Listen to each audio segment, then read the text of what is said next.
Ryan Davis and Deni here from Spark Rental. Hey, everyone. So as you guys join us, let us know where you're tuning in from. We always like to hear from you and make this more of a conversation. So it's not just about us. Yeah, we talk to each other enough. Oh, yeah, all day, every day. So last week, we talked all about down payment hacks and how to invest with less. Seemed to be received well. And this week, it's going to be all about lessons from the 2008 Great Recession that applies today. Right, Brian? Well, recession is back with us again, unfortunately.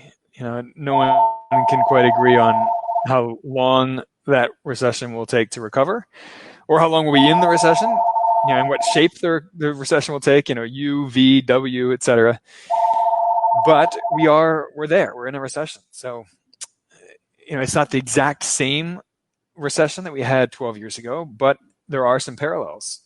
So it's worth taking a minute to walk through some of the things that we learned from the last recession and applying them to today. And because those who don't remember history are doomed to repeat it, right?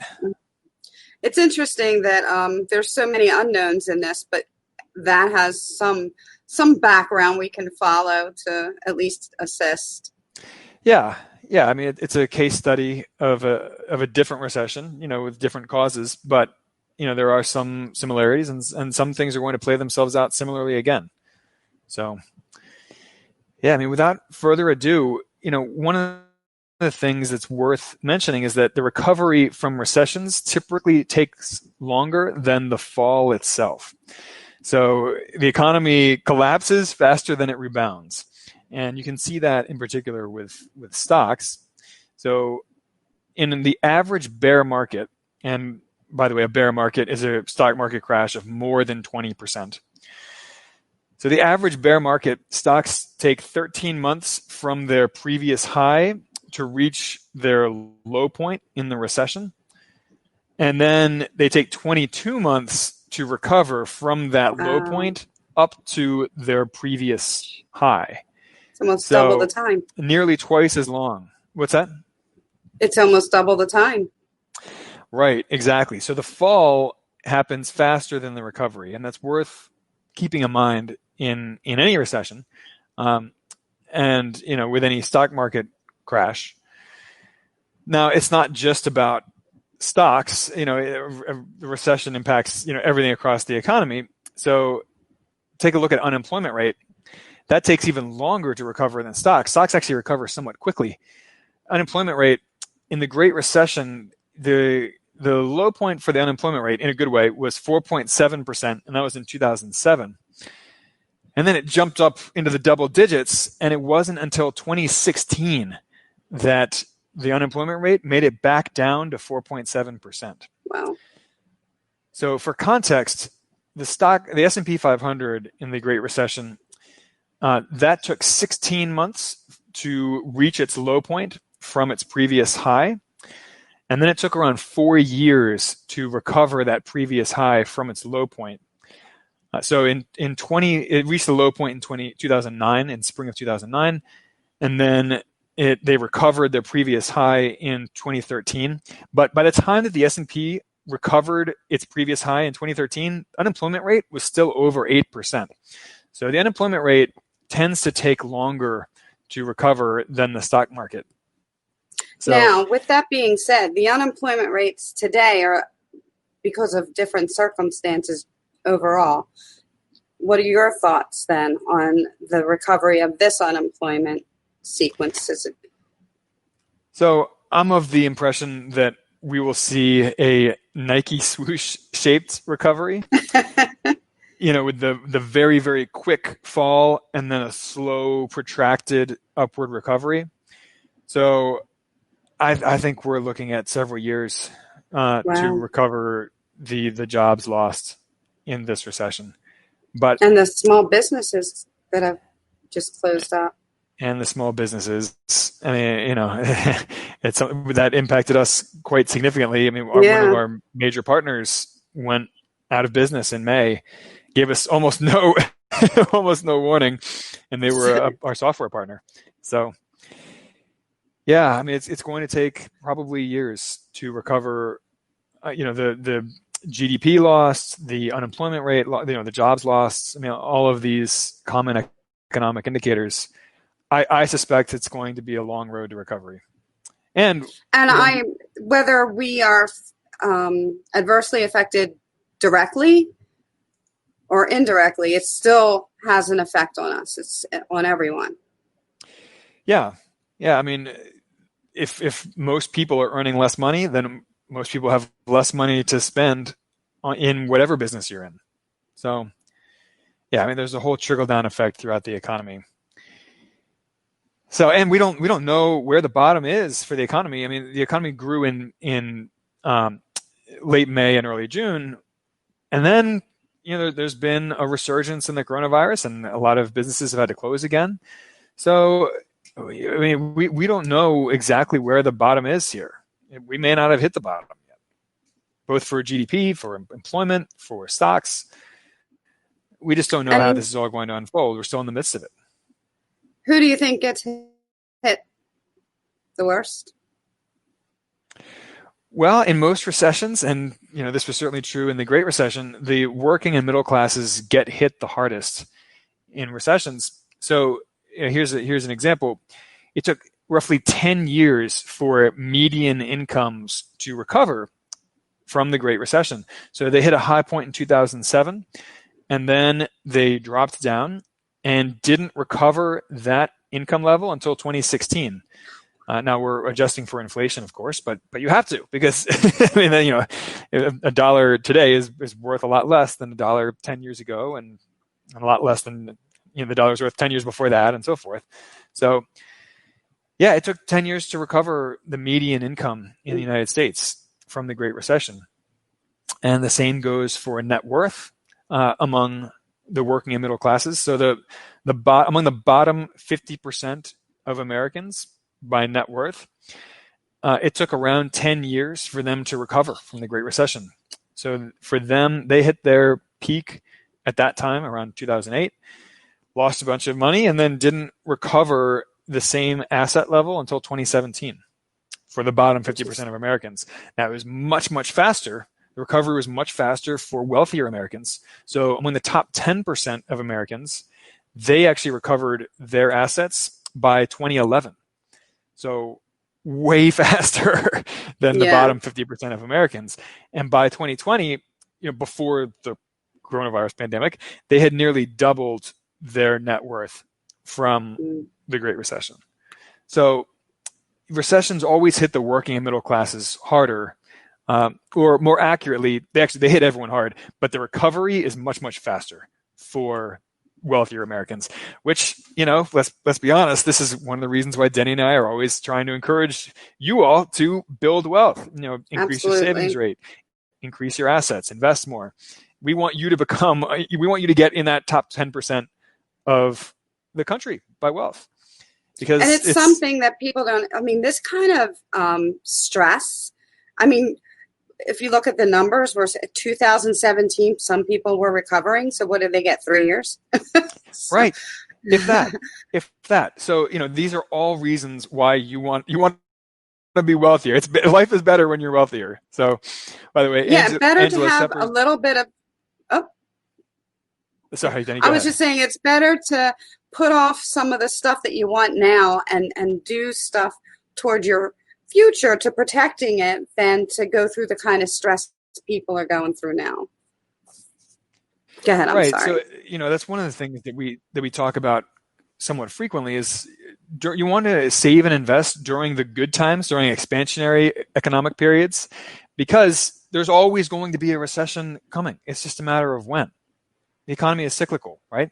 So in good times, everyone just goes out there and, buys 1-inch thick steak dinners every night, right? It's just, and then the recession comes and they're eating cold vegetables, right?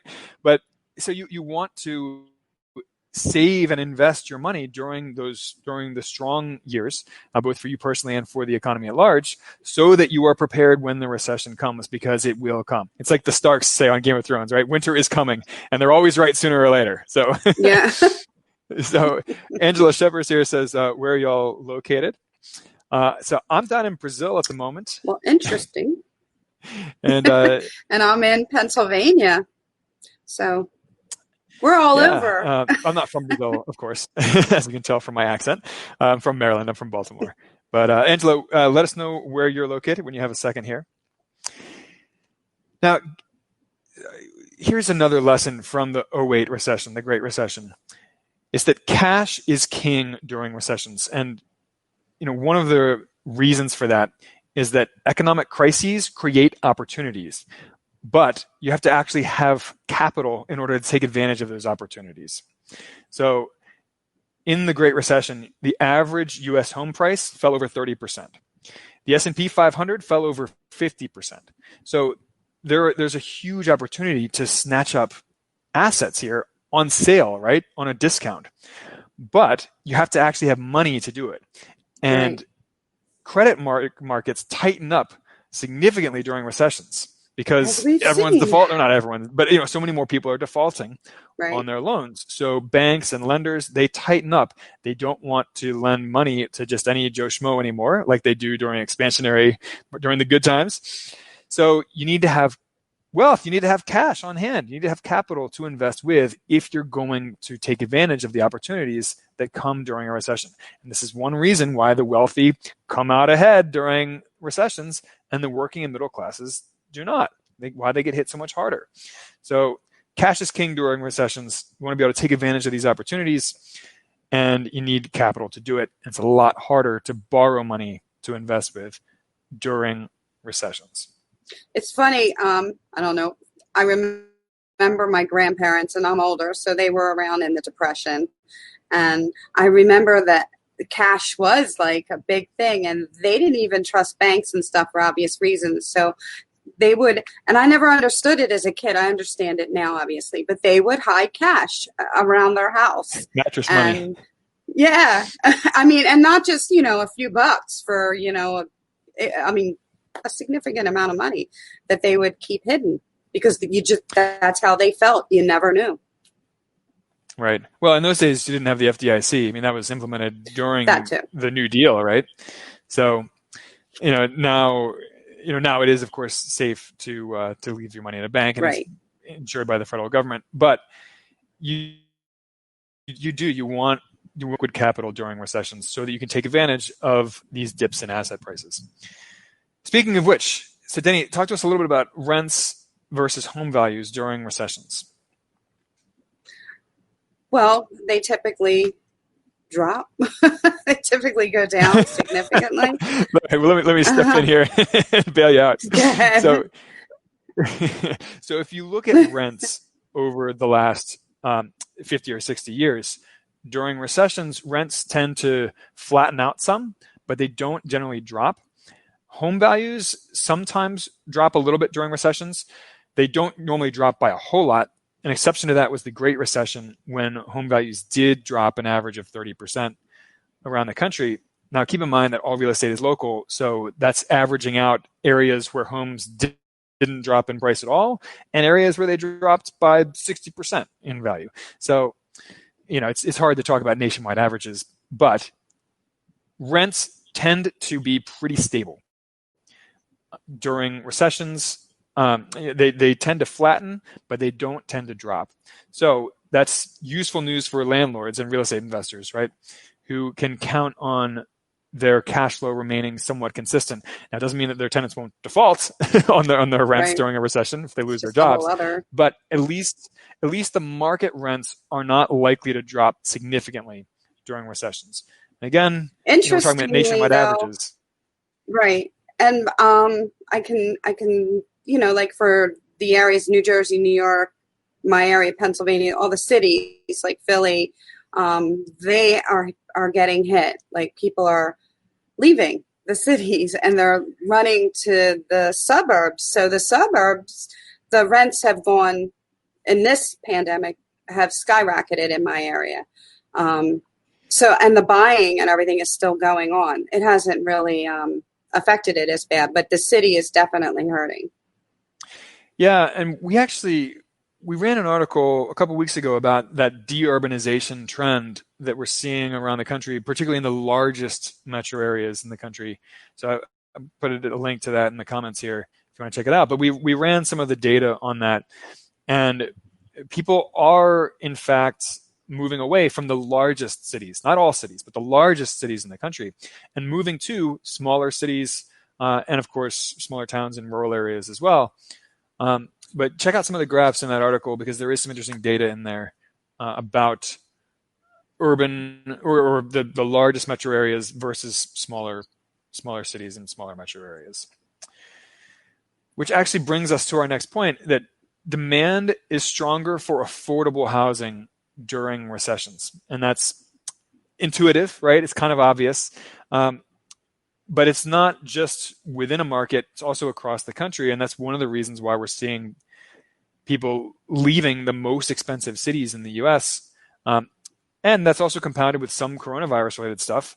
Obviously, city living has not been as pleasant when you're trapped in your tiny little apartment and none of the businesses and amenities are open. But also with more people telecommuting, you don't have to spend $4,000 a month for a tiny little apartment in San Francisco. Just because you work in a tech company out there, you can work from anywhere if you can telecommute. So people are like, I'm going to go spend $1,200 a month to rent an apartment in Raleigh instead of $4,000 to rent an apartment in San Francisco. Exactly. So affordable housing tends to do pretty well during recessions, tend to be more stable. People who can't afford a luxury home and were kind of stretching themselves to afford that luxury home, they're going to downsize and downgrade housing during recessions. So keep an eye on affordable housing during recessions. It tends to be more resilient than the more expensive stuff. And how about taxes? Taxes, so we're going to stray into political territory here a little bit, but we're going to keep it by the numbers. So in tax-heavy jurisdictions, in areas that like to tax, you have to be really careful about tax hikes during recessions, because obviously in a recession, local governments and state governments are going to see a drop in their revenues, right? Because they make money from income taxes, from corporate taxes, from property taxes, from all that stuff, which goes down, and sales taxes. It all goes down during recessions. So these local governments see a drop in their revenues. So they have a choice in how to handle that. They can either temporarily cut their spending, or they can raise taxes. And this is, you do it here, right? Now, in more liberal states, in more tax heavy states and cities, you tend to see them, rather than temporarily cutting spending, they tend to raise taxes. And I watched this play out in my home state of Maryland in the Great Recession. So there were 4 new taxes that came about in Maryland in the wake of the Great Recession. 3 out of those 4 were permanent. They never went anywhere after. So that's the problem, right? Is that so in the wake of recessions, these tax-heavy states and cities raise taxes, but then they don't cut them down again when the recession ends. They just find other ways to spend the money. As opposed to cities and states that temporarily cut spending during recessions, they do readjust that back because everyone likes to spend money, right? So, red, blue, whatever, like governments like to spend money, regardless of their political stripes. But so that's the issue, is that areas that cut spending, that's temporary. Areas that raise taxes, that's not temporary. That becomes permanent. So in Maryland, for example, they raised the sales tax from 5% to 6%. They raised the corporate income tax from 7% to 8.25%. They added an extra $1 per pack of cigarette tax. And then they also added a millionaire tax, which was an extra tax on top of the income tax for people with a net worth over $1 million. And they wanted to keep that permanent, but it backfired so badly that they ended up revoking it. So what happened was, when they added that millionaire tax, in the following year, they saw a 30% drop in the number of millionaire filers in Maryland. Now, some of that, could have been the recession itself, right, impacting people's incomes. But some of it was people stopped filing their income taxes at all in Maryland, which suggested that they moved, right? They moved out of state to a state that didn't tax as heavily. So Bank of America and Merrill Lynch ran a study on this actually, and they estimated that $1 billion of tax revenue was lost in 2008 alone due to the millionaire tax that Maryland tried to implement. It was a bit of a backfire. Total backfire. So Maryland ended up revoking that millionaire tax, and it was quite controversial politically, of course. But Maryland's very blue, so not controversial. When do you ever even? I mean, you hear taxes go up. When do you ever see anything go down? Really? Well, that's that's a good point. And so, we got to be careful not to stray too far into political territory here. But in my experience, Republicans and Democrats alike, the governments, they love to spend the money. It's just it's a difference in whether they borrow money to spend it or whether they raise taxes to spend it. But everyone loves to spend money. Less people are so thrilled about going through and spending more responsibly and cutting spending. Maybe they should learn fire. Just kidding. Maybe they should. So to circle this back around to recessions, this is another lesson from the Great Recession, from the 2008 recession, that people can learn from today, is that in jurisdictions that like to tax, be wary about taxes going up to cover the shortfall in tax revenues that's going to be inevitable from this recession, because those tax hikes will not be temporary. Your state and city will find ways of continuing to spend that money even after the economy recovers. So beware of tax hikes and consider moving somewhere with lower taxes, which, by the way, we ran an article a few months back about that as well. And there is a correlation between total tax burden, so sales tax, excise tax, income tax, property taxes on a statewide level. There is a correlation between total tax burden and where people are migrating to within the U.S. It's not a perfect correlation, right? There is a correlation. So, all right, I'm off my tax soapbox. Brian loves this stuff. Here, we'll thank God. Well, yeah. So we're gonna send another link out here to a piece that I wrote for Bigger Pockets a couple days ago. This has a lot of visuals and data and graphs in it. If you're into that stuff, which I am, so you can take a look at some of the visuals for these data points and stats we've been talking about. If you want to check that out. So, Deni, anything you want to add before we wrap it up, talking about lessons from the Great Recession that still apply today? Just that we should learn from all of this. It's good to look at it and see the figures and everything, but I think that if nothing else, our recent stuff that's going on teaches us that we need to be prepared. And like you said earlier, we by doing that, it's maybe a delayed gratification now, but when everybody else is running around with chickens without their heads on, you guys, less stress. So to me, that's important. Yeah, and if I've heard it once, I've heard it 1,000 times from real estate investors who said, man, I wish I'd bought more properties back in 2011, 2012, 2013, when prices were so cheap. They say, oh, I didn't know how good the prices were then. I didn't know how good the bargains were. A lot of people didn't have the capital to invest then because they were still recovering from the recession. But assets go on sale during recessions. You want to have capital and cash to invest with it. Absolutely. So, just a reminder that next Tuesday, no, we will be on next Tuesday. I'm sorry. I'm going away. So my brain is like in vacation mode already. So I'm thinking we are going to be here next Tuesday. Have a great week, you guys. And let us know what you want to hear about, both on our Facebook Live sessions every week and, of course, on our blog. We love to hear from you and what you want to learn about. So absolutely. Have a great week.